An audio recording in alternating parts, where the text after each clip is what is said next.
नमस्कार दोस्तों, welcome back to your own channel Adhishthan commerce classes. आज के वीडियो का हमारा सब्जेक्ट है organization of commerce and management, fifth chapter emerging mode of business and today's topic is outsourcing. तो video को शुरू करने से पहले दोस्तों इतना ही कहना चाहूँगा, अगर आपने फर्स्ट टाइम चैनल को विजिट किया तो प्लीज़ चैनल को सब्सक्राइब करना, साथ में जो बेल आइकन दिया उसको भी प्रेस करना ताकि आपको रेगुलर अपडेट मिलते रहे। तो चलिए फटाफट स्टार्ट करते हैं आज के वीडियो को। आउटसोर्सिंग क्या होता है कि कंपनी अपने कोर फंक्शन पे कंसंट्रेट करने के लिए अपने कुछ कामों को बाहर के एजेंसी से करा के लेती है, दैट इज़ कॉल्ड आउटसोर्सिंग। तो चलिए फटाफट इंट्रोडक्शन को देखते हैं। Outsourcing is the process of contracting a business function or any specific business activity to specialise agencies, mostly the non core areas such as sanitation, security, household pantry etcetera are outsourced by the company. The company make a formal agreement with the agency. तो यहाँ देखिए उन्होंने क्या बोला है, outsourcing is the process of contracting a business function or any specific business activity to a specialised agencies. मतलब business के कुछ ऐसे काम जो कंपनी बाहर वाले एजेंसीज से करा के लेती है। जैसे उन्होंने एग्जांपल के तौर पे बोला है सैनिटेशन है, सिक्योरिटी है, हाउस होल्ड पेंट्री है। ये सभी काम कंपनी को अपने कोर बिजनेस पे कंसंट्रेट करना होता है। तो इस जो इसे सब्सिडरीज काम है ये कंपनी सब दूसरे एजेंसी से करा के लेती है, उसको आउटसोर्सिंग कहा जाता है। The agency can send the required man power to the company. The agency charges the company for their services. With the help of outsourcing company can focus on their core areas. तो देखिए यहाँ उन्होंने बोला है जिस agency से company काम करा के लेती है, ये एजेंसी कंपनी को पूरा मैन पावर प्रोवाइड करती है, बट इसके लिए कंपनी से वो चार्जेस लेती है, that is called outsourcing.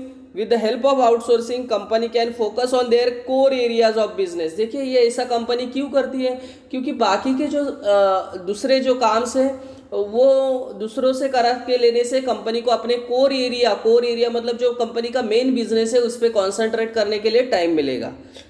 Meaning outsourcing is the process of contracting some business function to specialise agencies. The company benefits in two ways. First point देखिए, outsourcing करने से कंपनी के दो फायदे उन्होंने यहाँ बताए. It reduces its own cost, company का खर्चा कम हो जाएगा. It uses the expertise of the firm which specialize in a particular kind of service. और दूसरा उन्हें एक्सपर्ट सर्विसेज मिलेंगे, मतलब जिस काम में वो एजेंसी एक्सपर्ट होगी उन्हें ही वहाँ अपॉइंट किया जाता है काम करने के लिए. तो इससे कंपनी का कॉस्ट रिड्यूस होता है और एक्सपर्टाइज सर्विसेज मिलते हैं. Example of outsourcing: the establishments such as shops, malls, housing societies, offices, etc. outsource facility like, देखिए उन्होंने कुछ एग्जाम्पल्स दिए जैसे शॉप, मॉल्स, हाउसिंग सोसाइटीज़ या कुछ ऑफिसेस भी अपना कैंटीन, सैनिटेशन, सिक्योरिटी ऐसे जो सर्विसेज, ऐसे जो काम है, कैंटीन का फैसिलिटी प्रोवाइड करना, सैनिटेशन, सिक्योरिटी, ये सब दूसरे एजेंसी से करा के लेती है जिससे उन्हें अपने कोर एरियाज पे ध्यान देने मिल सके. In the same way arrangement for wedding, anniversary, birthday celebration can also be outsource. देखिए कुछ जगह आपने देखा भी होगा वेडिंग का, एनिवर्सरी का, बर्थडे का जो काम होता है वो किसी दूसरे एजेंसी से करा के लिया जाता है. सो इससे हमें क्या मिलता है, एक स्पेशलाइज सर्विस मिलता है और हमारा कॉस्ट भी रिड्यूस होता है. So that is the example of outsourcing. Need for outsourcing. Today services all over the world are become highly specialized. Most services required finely tuned skill. देखो क्या मतलब, जो सर्विसेज हमें चाहिए उसमें ज़्यादा स्किल वाले लोग काम करेंगे तो इससे हमारे कंपनी को ही फ़ायदा मिलेगा. With the increasing global competition, most companies are focusing on showcasing their product or improving the quality of their goods. This has forced the company to concentrate on their hardcore activities. Therefore, companies are taking a fresh look at their business processes. Due to this, many non-core areas are being outsourced to firms who have specially skilled workforce. The concept of outsourcing has emerged as a result of this thinking. तो यहाँ उन्होंने बोला है कि ये जो concept है outsourcing ये कैसे आ गया, आगे कैसे इन्वेंट हो गया। तो कंपनी को अपने जो कोर एरियाज था उस पर ध्यान देना था। इसके लिए वो जो अपने जो सब्सिडरी काम से वो किसी दूसरे कंपनी से करा के लेती है, एजेंसी से करा के लेती है, that is called outsourcing. This is the need for outsourcing. Advantages of outsourcing. First point, overall cost advantage. It reduces the cost and also saves time and efforts of training cost. तो इससे company का खर्चा बचता है, training के ऊपर करने वाला खर्चा बचता है, बाकी के जो खर्चे हैं वो बच जाते हैं। Second point, stimulate entrepreneurship, employment and exports. देखिए स्टिम्युलेट्स मतलब बढ़ावा मिलना, एंटरप्रेन्योरशिप को बढ़ावा मिलता है, मोटिवेशन मिलता है, एम्प्लॉयमेंट को मोटिवेशन मिलता है, एक्सपोर्ट्स हमारा इंक्रीज होता है। Outsourcing stimulates entrepreneurship, employment and export in the country. Low man power cost, the man power cost is much lower than that of the host company. मतलब manpower पे हमारे company का जितना खर्चा होगा वो कम हो जाता है। So low man power cost बोला है उन्होंने। Access to professional expert and high quality services. मतलब हमारा जो मेन कोर एरिया बिजनेस है उसमें तो हम लोग एक्सपर्ट होते हैं, बट बाकी के चीज़ों में भी हमें एक्सपर्ट होना है, तो हमें एक्सपर्ट सर्विसेज लेना पड़ता है जो आउटसोर्सिंग से हम लोग ले सकते हैं। Mostly the task are given to people who are skilled in that particular field. This provide us with a better level of service and fewer chances of fewer chances of error. Fewer मतलब error होने के chances क्या हो जाते हैं, कम हो जाते हैं। Fifth point, emphasises on a core process rather than that of supporting ones. देखिए यहाँ वापस वही पॉइंट बोला है कि एम्फसाइजिंग मीन्स हमें पूरा कॉन्सेंट्रेशन करने के लिए टाइम मिलता है कि जो भी हमारा कोर एरिया बिजनेस है उस पर हम लोग ज़्यादा ध्यान दे सकते हैं। With the help of companies can focus on their core areas which lead to better profits and increase the quality of their products. Investment requirement are reduce. मतलब हमें हमारे बिजनेस में जो इन्वेस्टमेंट करना पड़ेगा वो इन्वेस्टमेंट का खर्चा भी कम हो जाता है। The organization can save on investing in the latest technology, software, infrastructure and let the outsourcing partner handle the entire infrastructure. मतलब अगर वही जो सब्सिडरी काम है वो हम लोग खुद करते तो हमें सॉफ्टवेयर पे, इंफ्रास्ट्रक्चर पे, टेक्नोलॉजी पे अलग अलग खर्चा करना पड़ता था, बट वही काम जब हम लोग किसी दूसरे एजेंसी से करा के लेते तो इस पे होने वाला हमारा खर्चा बच जाता है। Seventh point, increase efficiency and productivity.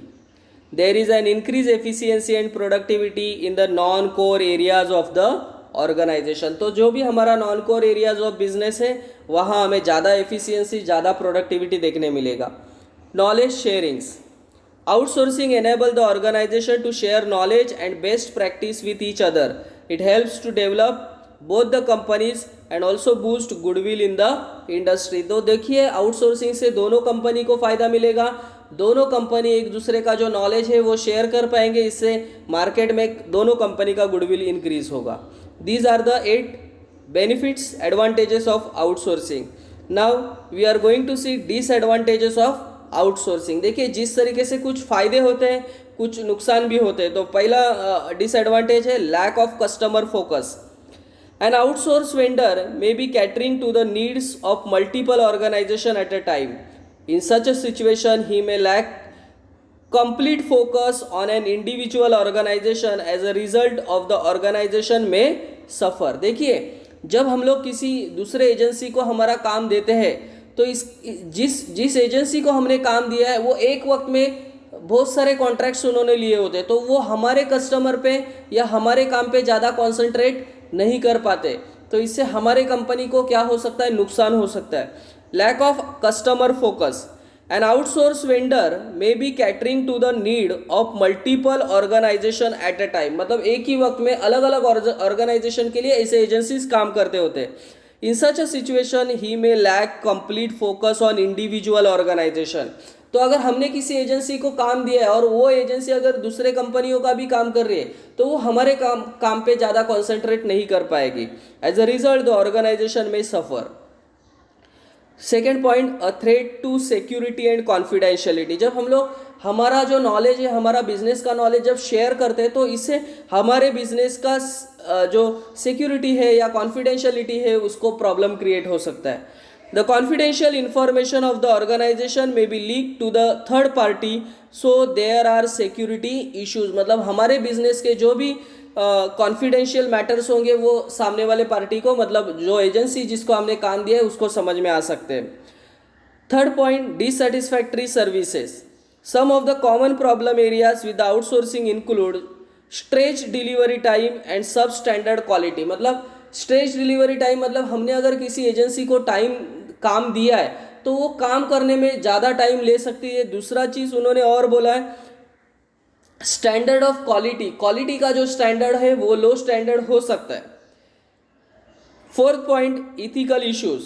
The major ethical issue is taking away the employment opportunity from one's country from one's own country when the function is outsource a company from other country। जब हम लोग हमारा काम किसी दूसरे country के agency को देते हैं तो हमारे देश का जो एम्प्लॉयमेंट होगा वो कम होगा और दूसरे देश का जो एम्प्लॉयमेंट है वो इंक्रीज हो जाएगा। जैसे अगर एक फॉर एग्जांपल आईटी में इससे ज़्यादा होता है, आईटी कंपनीज में अगर इन्फोसिस ने अगर उनका काम आउटसोर्स किया यूएसए के किसी कंपनी को, तो हमारे देश का इन्फोसिस कंपनी का जो एम्प्लॉयमेंट है वो बाहर वाले लोगों को, मतलब यूएसए के लोगों को वो जॉब्स मिल जाएंगे। तो that is the ethical issues.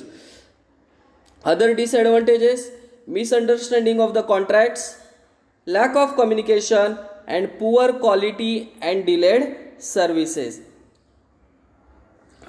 So I hope दोस्तों ये सभी meaning, definition, introduction, benefits, advantages, disadvantages आपको समझे होंगे। अगर मेरे एफर्ट्स आपको पसंद आए तो प्लीज़ लाइक करना, दोस्तों के साथ शेयर करना। That's it, thank you very much दोस्तों। We will be meeting in our next video. तब तक के लिए बाय बाय।